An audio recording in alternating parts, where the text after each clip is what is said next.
The great chamber of the Galactic Council stood silent as the 12 dominant species took their seats. Each representative carried themselves with the confidence of civilizations that had ruled the stars for thousands of years. Maybe tens of thousands for some of them. Ambassador Chen Wei stood alone in the center of the circular room. His simple black suit a stark contrast to the elaborate robes and ceremonial armor worn by the council members around him. He was a small figure surrounded by beings twice his size. Yet his face remained calm and unreadable.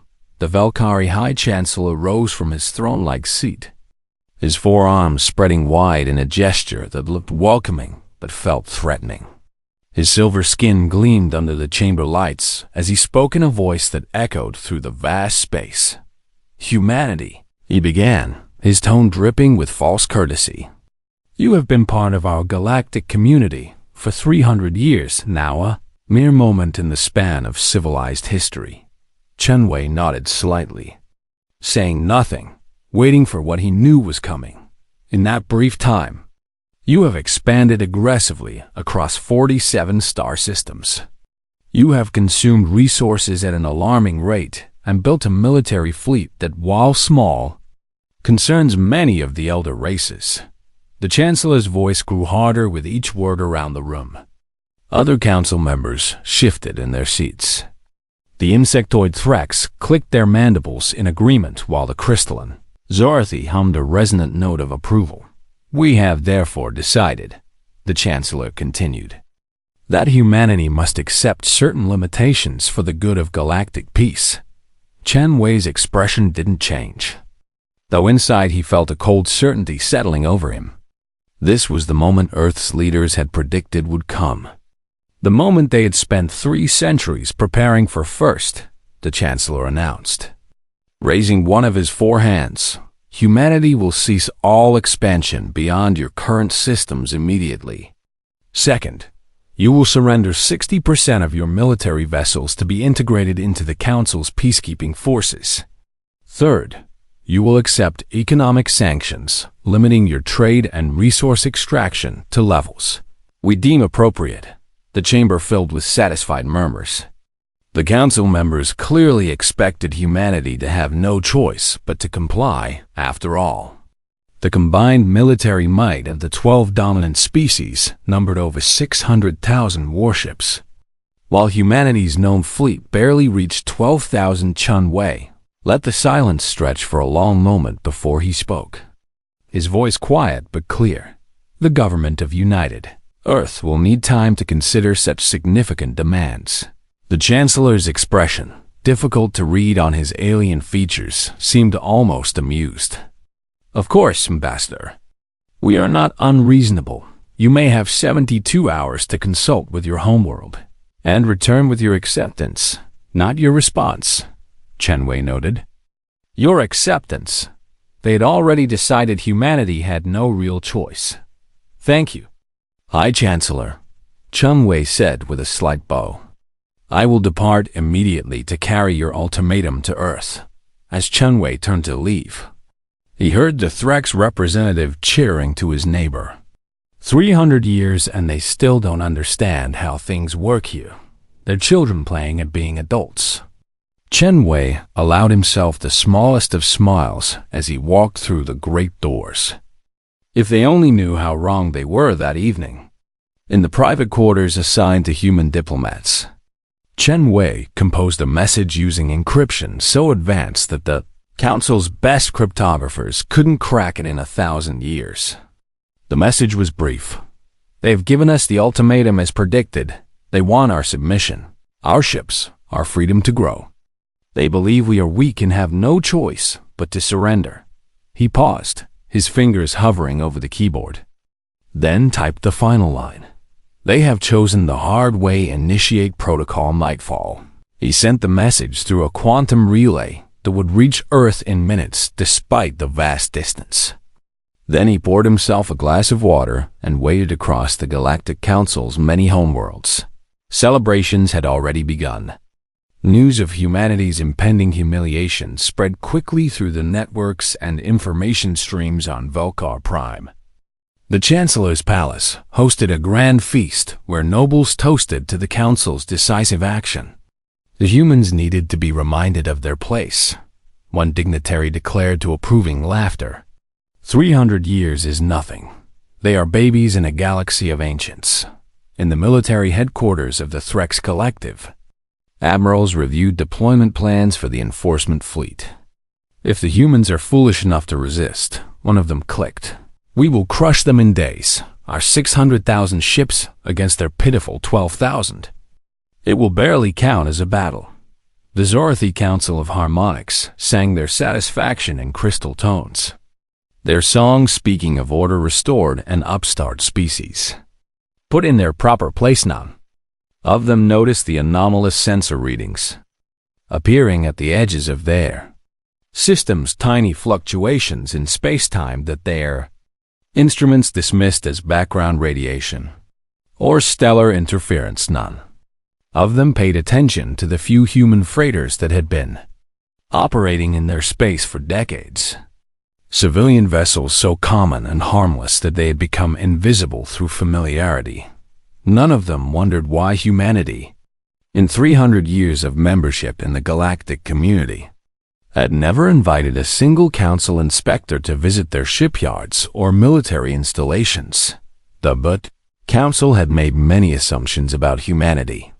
That they were weak, that they were naive, that they showed everything they had, that they could be intimidated and controlled. They were about to learn how catastrophically wrong every single assumption had been in the depths of space. Far from any star, near a nebula so dark and dense that sensors couldn't penetrate it, something massive began to move. The HSN's retribution had been waiting here for 50 years. One of humanity's deepest secrets. It was a Phoenix-class dreadnought, and it was the size of a small moon. Commander Sarah Okonkwo sat in the captain's chair, reading the encrypted orders that had just arrived from Earth. Around her, the bridge crew worked in efficient silence. Each officer, a veteran of humanity's true military, the silent fleet that the galaxy had never seen. Helm, Okonkwo said quietly. Plot a course for Velkar Prime stealth approach. Maximum cloak. Yes, Commander, the helmsman replied, his fingers dancing across holographic controls. Weapons, Okonkwo continued. Begin charging all primary systems. I want full combat readiness in 12 hours. Charging now. Commander. Okonkwo leaned back in her chair and allowed herself a cold smile. The Retribution was just one ship, but it carried enough firepower to devastate a planet. And it wasn't alone across the galaxy. 49,999 more ships, just like it, were receiving the same orders. The Council thought they knew humanity's strength. They were about to discover they had only ever seen the shadow of it. Protocol nightfall had begun, and the galaxy would never be the same in 72 hours. The Council would have their answer, but it wouldn't be the submission they expected. It would be a revelation that would shake every civilization to its core. 72 hours earlier, in a location that existed on no star charts, the true heart of humanity's military power beat in silence. The facility was called Deep Forge, and it existed in a pocket of folded space-time that humanity's best physicists had created using technology the Council had banned 2,000 years ago. Here, inside a bubble of reality hidden from normal sensors, humanity built the weapons they would need if peace ever failed. Admiral James Kowalski stood in the observation deck watching the construction base below.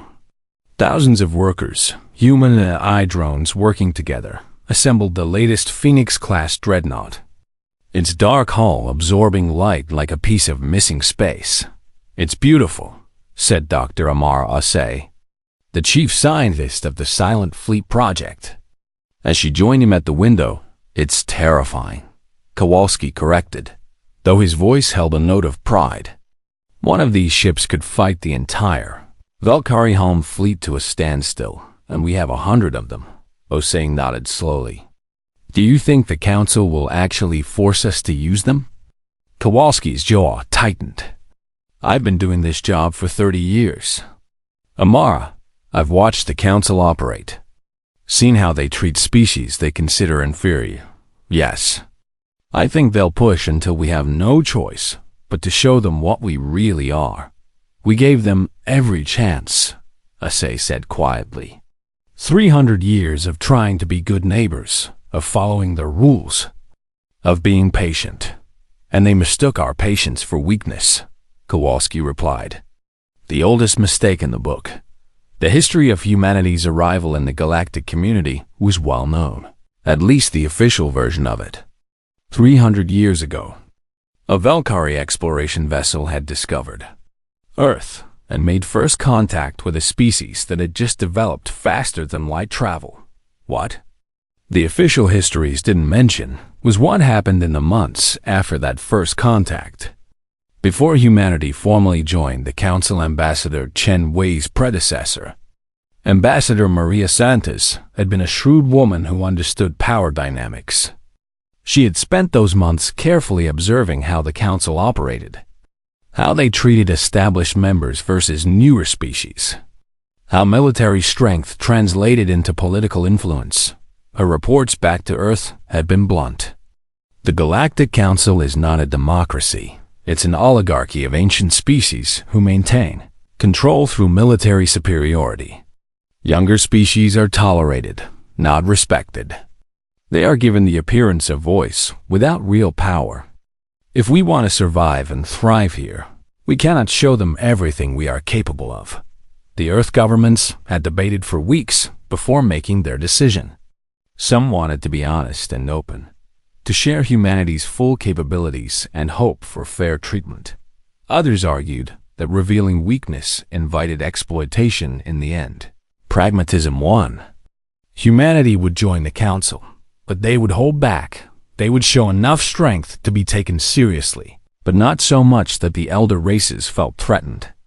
They would build their visible fleet to adequate numbers, using technology that seemed impressive but not revolutionary. They would expand at a steady pace that looked ambitious, but not aggressive and in secret. They would build their real military, the force they hoped never to use, but would be ready if needed. The two-tier strategy had begun immediately. The visible fleet that the Council knew about consisted of 12,000 ships, built using technology that was deliberately kept a decade or two behind humanity's cutting edge. These ships were good, well-designed, and effective, but they used conventional weapons, predictable tactics, and command structures that followed galactic norms. Meanwhile, the silent fleet grew in hidden shipyards scattered across dark space. Here, humanity's best engineers pushed the boundaries of what was possible. They developed quantum cloaking that made ships truly invisible, not just hidden from sensors, but existing in a state of superposition that meant they weren't fully in normal space until they chose to be. They weaponized dark matter, creating cannons that could tear holes in space-time itself. They built AI systems more sophisticated than anything the galaxy had seen, systems that could coordinate thousands of ships with perfect precision, systems that could predict enemy movements and counter them before they happened. The Council had banned such AI after their own experiments with machine intelligence had nearly destroyed them 2 millennia ago. Humanity had studied those failures, learned from them, and succeeded where the ancients had failed. Each Phoenix-class dreadnought was a masterpiece of human engineering. It carried enough firepower to match a fleet of 10,000 conventional warships. Its shields could withstand sustained bombardment from an entire battle group. And its quantum drives could cross the galaxy in weeks rather than months. But more than the technology, it was the philosophy that made the silent fleet different. Every human officer in the true military was trained not just in combat, but in restraint. They learned when to fight and when to hold back, when to show mercy and when to be ruthless. We are not building these ships to conquer, Admiral Kowalski told every graduating class at the Hidden Academy. We are building them to ensure that no one can ever force us into submission. There is a difference between being strong and being a bully. And humanity will not become what we fought against, as Protocol Nightfall activated. 50,000 ships began moving into position across the galaxy. Each captain opened their sealed orders and read the mission parameters. Commander Sarah Okonkwo, read. Hers 3 times to be certain she understood. Proceed to Velkar Prime, maintain full cloak until signal is given position. Retribution in high orbit over the planetary capital. Do not fire unless directly attacked. Your presence alone will be the message. She understood immediately. Earth wasn't looking to start a war. They were preparing to, and one before it could truly begin by showing the Council that any conflict would be catastrophically one-sided. Other ships had similar orders. Some would support the visible fleet at New Shanghai, where the Council's enforcement armada was heading, while others would appear over Council homeworlds as a demonstration of reach and capability. Every ship was authorized to defend itself, but forbidden from striking first. Humanity would respond to aggression, but they would not be the aggressors. It's a dangerous game, Okonkwo's executive officer said as they reviewed the orders together. All of war is a dangerous game, Okonkwo replied. But sometimes showing your strength is the only way to avoid having to use it on Earth. In the Global Defense Ministry, Minister of Defense Raymond Adebayo addressed a room full of skeptical politicians. Many of them were just now learning the full truth about the Silent Fleet. You kept this from us? One senator demanded. 50,000 warships built in secret? The cost alone must have been necessary, Adebayo interrupted. Every credit spent was necessary. And it was all legal under the defense appropriations that you yourselves approved. You just didn't ask detailed questions about what we were building. But the deception, another politician protested. Lying to our own allies in the Council. They were never our allies, Adebayo said flatly. They were species who tolerated us as long as we stayed small and obedient. The moment we became successful enough to matter, they decided to cut us down. We didn't create this situation. We just prepared for it. The room fell silent as the weight of his words settled over them. In 60 hours, Adebayo continued, the Council's fleet will reach New Shanghai. They expect an easy victory over our visible forces, followed by our complete surrender instead.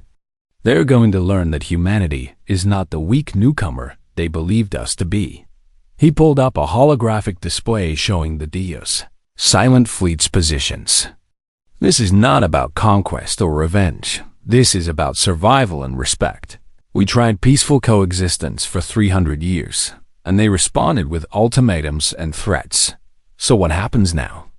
Someone asked. Adebayo's expression was grim but determined. Now we show them who we really are.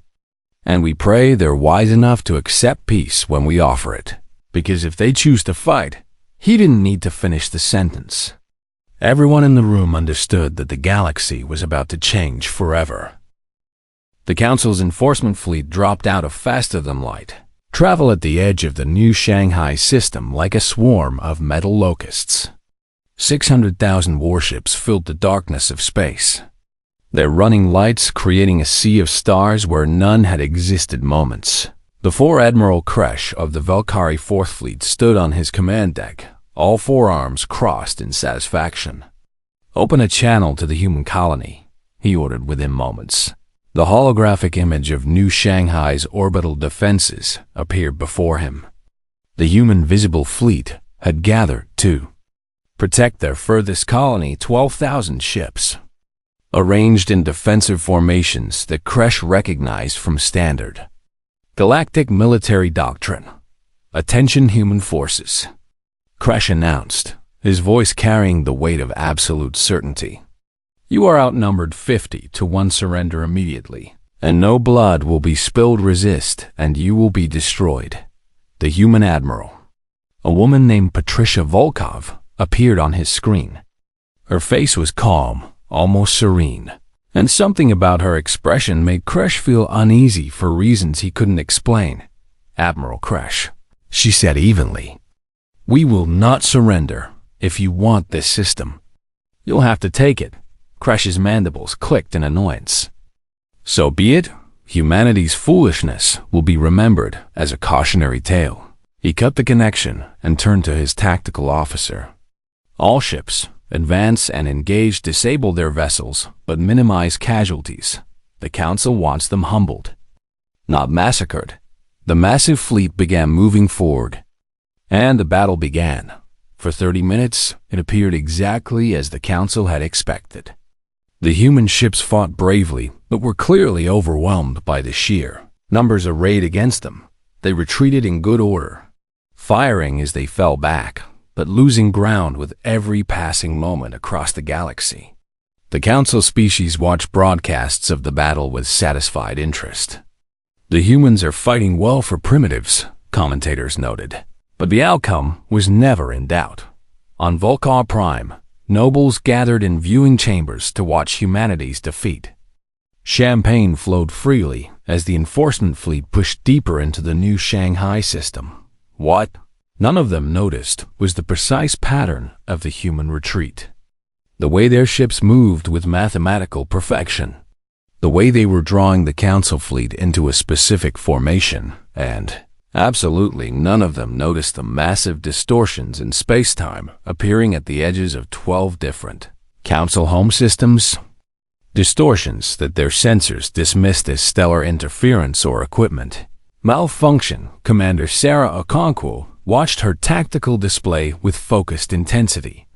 The Retribution hung in space above Volcar Prime, invisible to every sensor on the planet below and to the home defense fleet of 30,000 ships that patrolled nearby. "Ma'am," her sensor officer reported. "Protocol Nightfall is at synchronization point in 3 minutes." Okonkwo nodded. "All hands. Battle stations. Charge all weapon systems to full power, but keep safeties engaged. With the cloak on my mark only." Around her, the bridge crew moved with practiced efficiency.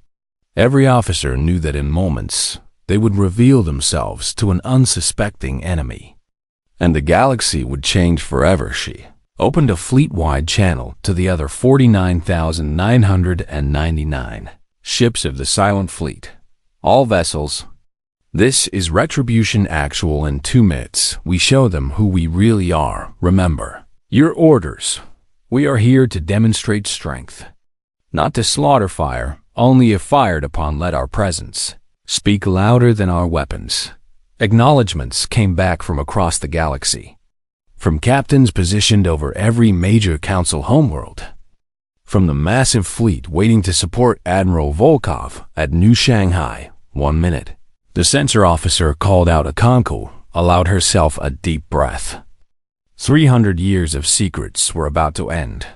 30 seconds. She thought about all the humans who had maintained the deception, who had worked in hidden shipyards, who had kept the secret even from friends and family. 10 seconds. The moment of truth. 5, 4, 3, 2, 1. Synchronization achieved. "All ships," Okonkwo said clearly. "The cloak now. Space tour at New Shanghai." 40,000 warships shimmered into existence around the Council fleet. They had been there all along, hidden by quantum cloaking. Waiting in perfect position, the human retreat had been a trap that drew the Council forces into a killing box. And now they found themselves surrounded by ships that shouldn't exist. Admiral Kresh stared at his sensors in disbelief. "That's impossible. Where did they come from? How many?" His tactical display was showing numbers that made no sense. 40,000 new contacts, each one radiating power signatures far beyond anything in the Council database. Admiral Volkov's voice came through on all channels, calm and cold. "You were told this would be difficult. Admiral Kresh, you chose not to believe us." The human visible fleet, which had appeared to be desperately retreating, suddenly pivoted with inhuman precision. Their movements became perfectly synchronized, coordinated with a speed and accuracy that suggested artificial intelligence far beyond what the Council thought possible. But the real shock came at the Council homeworlds in Velkar Prime. Alarms screamed as sensors detected a massive gravity distortion directly overhead. Every eye on the planet turned upward. Every telescope and viewscreen focused on the same spot in space. The HSN's retribution decloaked was monstrous. A ship the size of a small moon, its hull darker than the space around it, covered in weapon batteries that numbered in the thousands. Its engines created distortions in space-time just from their idling power commander. Okonkwo's face appeared on every screen across Velkar Prime, her voice broadcasting to the billions below. Attention citizens of Velkar and forces of the Velkari Defense Fleet, this is Commander Sarah Okonkwo of the Human Silent Fleet. Your government issued an ultimatum to my people. They believed we were weak and would submit. They were wrong. The Home Defense Fleet scrambled. 30,000 ships moving to intercept the massive dreadnought. I would advise against hostile action. Okonkwo continued, her tone never changing from professional calm. The Retribution's weapon systems are fully charged and locked on strategic targets across your homeworld. We do not wish to fire, but we are prepared to defend ourselves. The same scene played out across every major Council homeworld. Phoenix-class dreadnoughts appeared in orbit, each one broadcasting the same message in different languages, each one representing power beyond anything the Council had anticipated. 10,000 more ships appeared in high orbits, medium-sized cruisers and destroyers that still outgunned anything the Council possessed. The galaxy froze in collective shock on the Galactic Council floor. Emergency sessions convened in chaos. Representatives shouted over each other, demanding explanations that no one had. How is this possible? The Threx ambassador clicked frantically. Our intelligence said they had 12,000 ships. 12,000, not 50,000. The Zorathi representative's crystalline body rang with discordant notes of fear. Their technology, those ships are generations ahead of our own. How long have they been hiding this?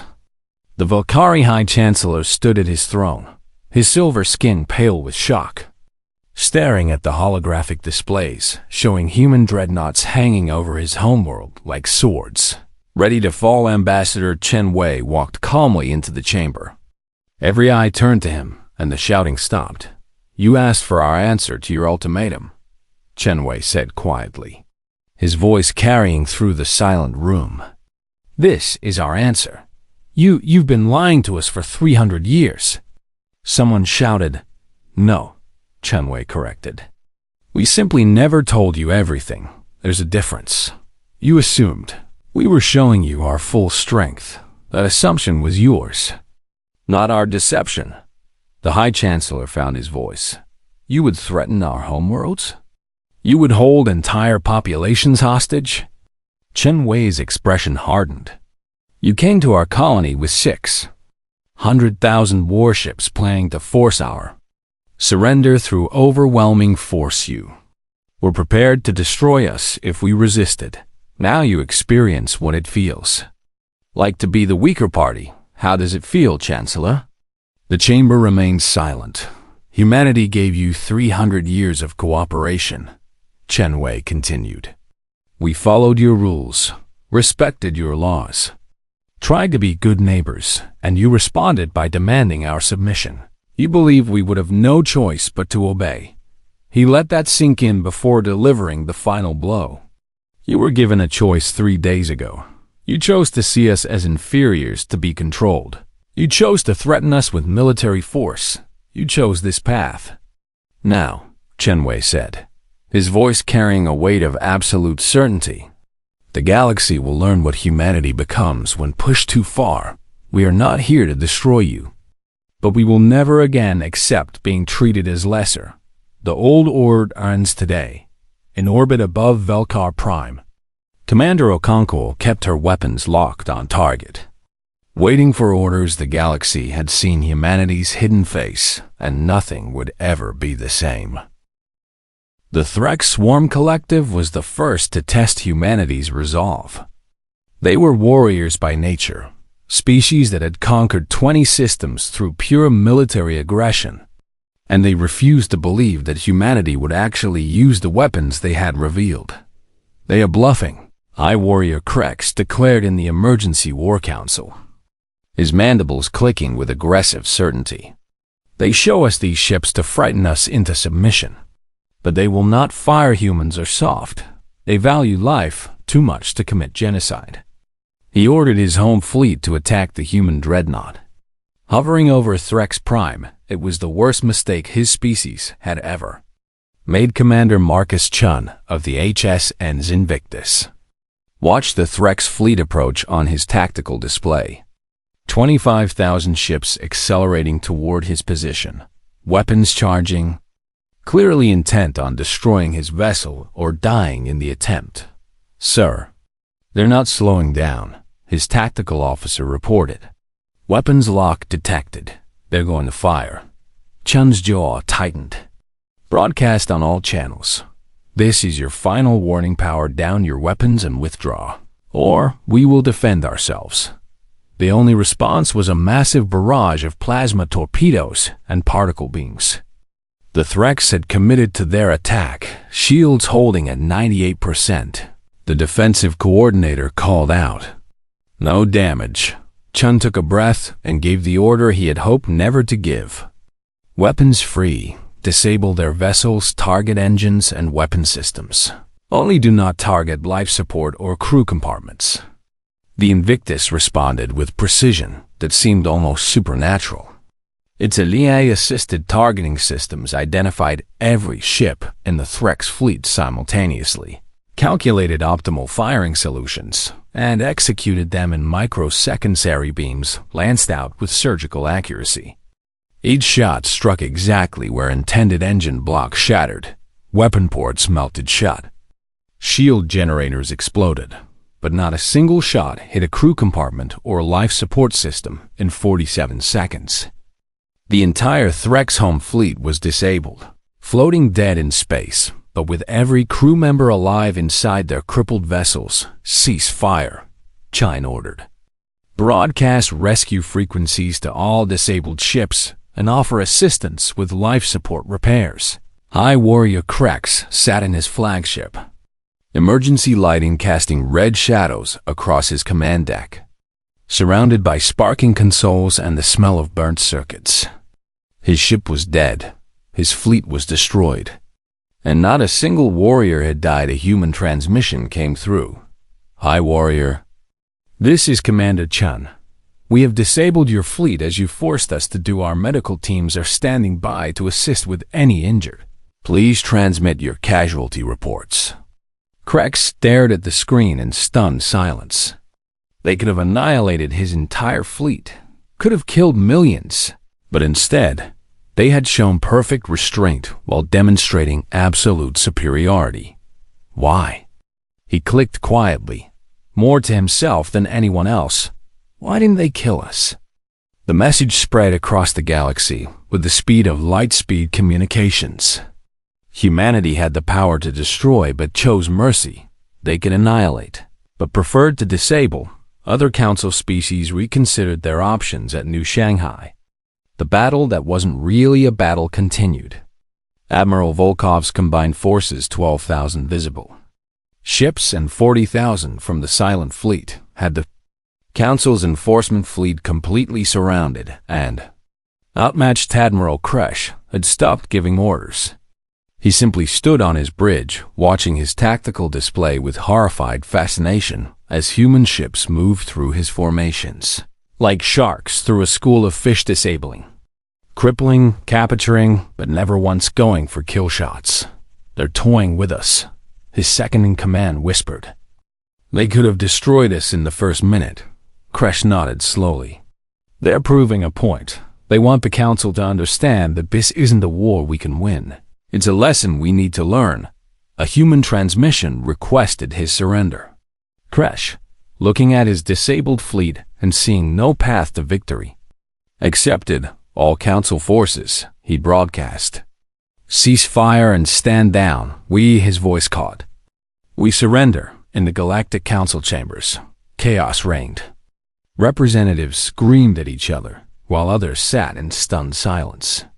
Watching reports pour in from across council space, Valkyrie Home Fleet had attempted to engage the human dreadnought above their capital. They lasted 6 minutes before every ship was disabled. Zorathi Crystalline Armada tried a coordinated assault on 3 human cruisers. The humans destroyed their weapons while leaving their crystal hulls intact, a technical feat the Zorathi themselves couldn't accomplish. Every species that chose to fight learned the same lesson. Humanity's technology was so far beyond their own that combat wasn't warfare. It was an adult stopping a child's tantrum. How did we miss this? The Zorathi ambassador sang in anguished tones. 300 years, and we never noticed? They didn't want us to notice, the High Chancellor said quietly, his arrogance finally broken. They showed us what we expected to see, a young species with adequate ships and limited reach, while building something else entirely in the shadows. Ambassador Jian Wei sat calmly in the human observer's seat, watching the council tear itself apart. He felt no pleasure in their suffering, only grim satisfaction that the message was being received. A junior Valkyrie official approached him hesitantly. Ambassador, the Chancellor requests a private meeting he wishes to discuss. The official paused, clearly pained by the words. Terms of surrender. Chun stood. Tell the Chancellor I will meet with him in 1 hour, and tell him to bring the other council leaders. What we discuss will affect all of them. The meeting took place in a small conference room rather than the Grand Council chamber. The 12 dominant species leaders sat around a table with Chun Wei. And for the first time in council history, the humans sat at the head of the table. You want to know why we didn't destroy you, Chun said. Cutting through the tentative silence, the High Chancellor nodded, his forearms hanging limp at his sides in a gesture of defeat. Because destruction is easy, Chun replied. Any species with enough firepower can annihilate their enemies. It requires no wisdom, no restraint, no vision of what comes after. He looked around the table at faces, some alien, some vaguely familiar, all showing the same expression of shock and fear.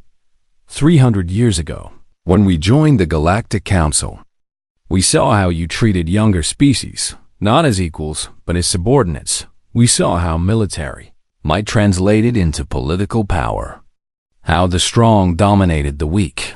So we made a choice, Chun continued.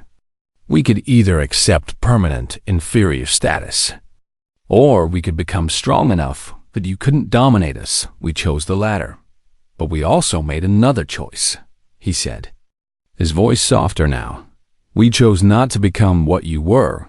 We built weapons powerful enough to destroy worlds. But we also built restraint into our doctrine. We trained every officer in our silent fleet to understand that having the power to kill doesn't mean you should. The Threx High Warrior, attending via hologram from his disabled flagship, clicked a question. Then what do you want from us? Chun pulled up a holographic document. Unconditional surrender from all council military forces, complete disarmament to 10% of current levels, economic reparations to species you've suppressed, and a new council charter that gives all species, young and old, equal voice. You want to tear down everything we've built, the Chancellor said bitterly. No, Chun corrected. We want to fix what you broke. The council could have been a true democracy, a place where all species cooperate as equals. Instead, you made it an empire ruled by ancient oligarchs that ends now. He stood, placing his hands on the table. You have 12 hours to accept these terms. If you refuse, the Silent Fleet will begin systematic disarmament of your forces by force. We will not destroy you, but we will remove your ability to threaten anyone ever again. And if we accept? The Zorathi ambassador asked, their crystal body humming nervously. Then humanity becomes the galaxy's peacekeeping force until a new system of genuine cooperation can be established. We don't want to rule you. But we will ensure that the old ways of domination and suppression are over. Chun moved toward the door, then paused. You gave us an ultimatum 3 days ago expecting submission. Now we give you one, but unlike you, we're offering you a path forward, where you survive and eventually thrive as equals rather than as conquered subjects. Choose wisely, he said, because this is the only offer you'll receive. The door closed behind him, leaving the council leaders to contemplate a galaxy that had changed forever above their homeworlds. Human warships waited patiently for their decision. The age of the elder races was over. What came next would be decided in the next 12 hours. 6 months after the uncloaking, the galaxy had transformed in ways that still left many species reeling from shock. The old Galactic Council chamber had been rebuilt, where once 12 dominant species sat on elevated thrones looking down on lesser members. Now, a circular assembly floor held representatives from 73 species, all seated at the same level. All with equal votes. Ambassador Chen Wei stood at the central podium, addressing the first session of the reformed Galactic Council. His hair had more gray in it than 6 months ago, and the weight of responsibility showed in the lines around his eyes. 6 months ago, he began, his voice carrying to every corner of the chamber. Humanity revealed what we had built in secret for 3 centuries. We showed the galaxy weapons powerful enough to destroy civilizations and made a choice not to use them. He paused, looking around at the assembled representatives, some grateful, others resentful, all acutely aware that human warships still orbited above every major world. Today we take the next step in building something better, Chun continued. The Treaty of New Shanghai is now in full effect. All former Council species have reduced their militaries to the agreed-upon levels. Economic sanctions have been lifted on 47 previously suppressed species, and technology-sharing protocols are being implemented. The former Velkari High Chancellor, now simply Representative Velkos, rose from his seat. He had aged visibly, his silver skin duller than before, his forearms moving with less confidence. Ambassador Chun, he said, his voice lacking its former arrogance. My government wishes to formally thank humanity for, he paused, clearly struggling with the words, for showing restraint when you could have chosen annihilation. Many of us expected revenge, not mercy. Chun nodded respectfully.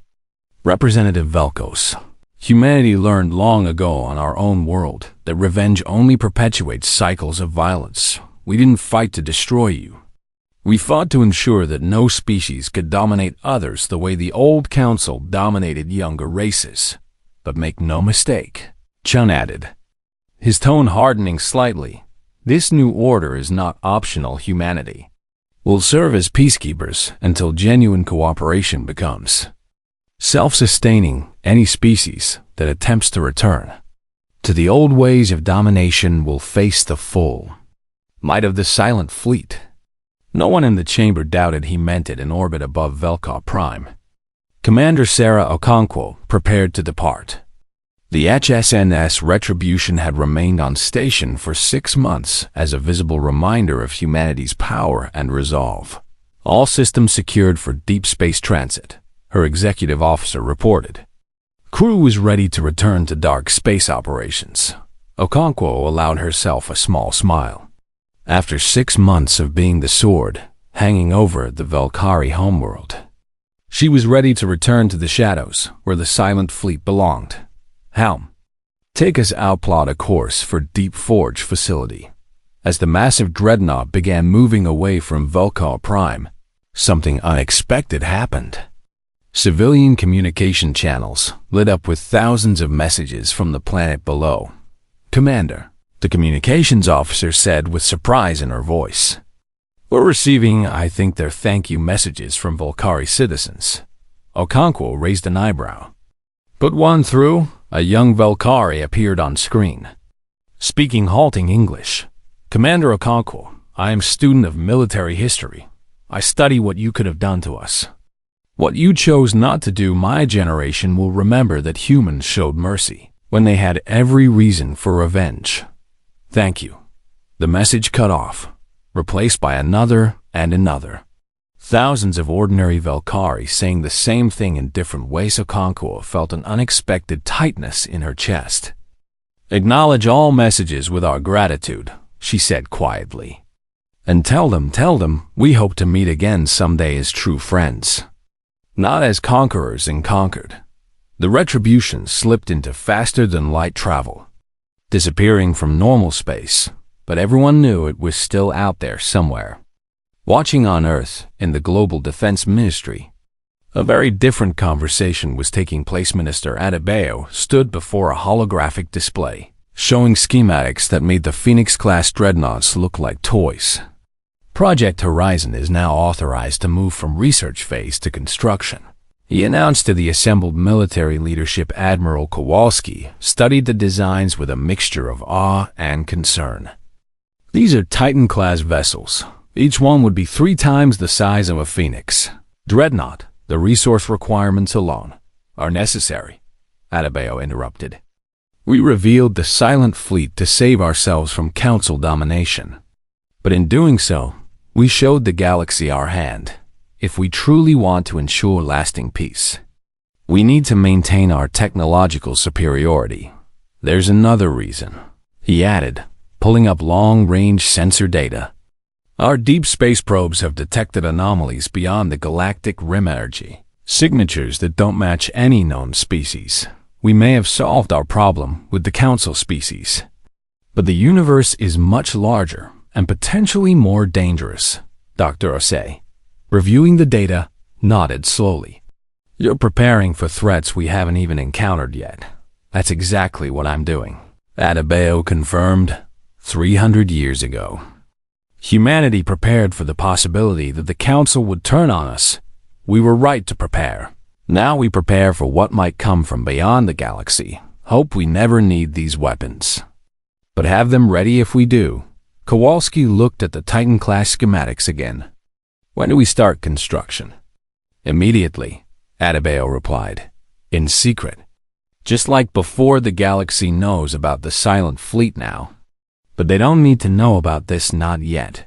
In the frontier regions of explored space, far from the political centers of power, Captain Lisa Rodriguez of the human exploration vessel Magellan encountered something that would test humanity's new philosophy. Her ship had detected signs of intelligent life on a previously unknown world. Initial scans showed a pre-space flight civilization that had just developed nuclear technology and was showing aggressive tendencies toward neighboring nations on their planet. "Captain," her first officer said carefully, "this species is displaying territorial aggression and arms build-up patterns similar to Earth's 20th century. If they develop spaceflight before resolving their conflicts." Rodriguez nodded. She knew the dilemma. The old Council would have either ignored this species until they were useful or manipulated them for Council benefit. But what should humanity do? "Open a carefully calibrated first contact transmission," she decided. "We'll follow the protocol we wish the Valkyrie had followed with us 3 centuries ago. Honest, transparent, respectful." The transmission went out in multiple formats designed to be understood by a developing technological society. "Greetings from the human species. We come from a world called Earth and wish to establish peaceful contact. We understand you are at a critical stage in your development. We have knowledge and technology we can share, but only if you choose cooperation over conflict," she added. "Carefully, we should tell you something important. We are much stronger than we appear. We possess weapons that could devastate worlds, but we choose not to use them. We're telling you this not as a threat, but as honesty. We believe trust should be built on truth, not deception." The first officer looked at her with concern. "Captain, you're telling them we're powerful? That goes against first contact protocols about not intimidating less advanced species." Rodriguez smiled. "The old protocols were written by species that wanted to maintain Advantage through deception. Humanity's new way is different. We tell them the truth. We're strong. But we choose peace. We give them the choice to meet us as friends rather than manipulating them into dependence.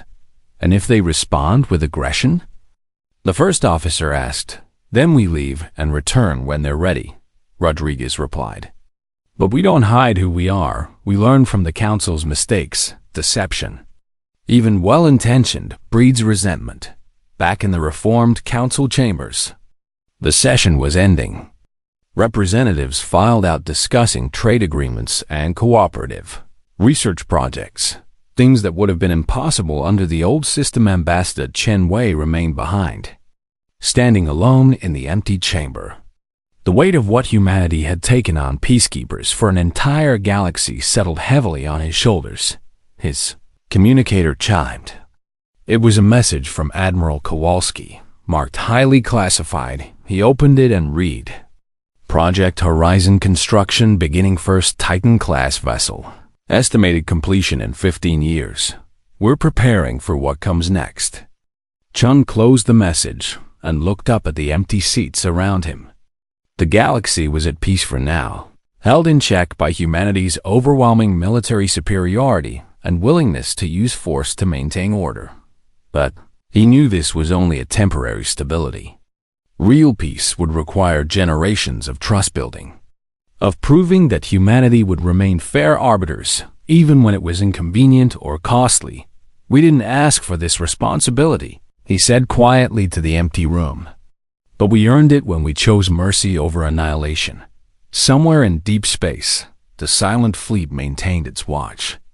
50,000 ships hidden in darkness, ready to respond to any threat, but hoping never to be needed. The galaxy had been given a second chance. Whether they made the most of it would determine if humanity's mercy had been wisdom or naivety. Only time would tell, but for now, for the first time in millennia, younger species looked toward the future with hope rather than resignation, knowing that strength and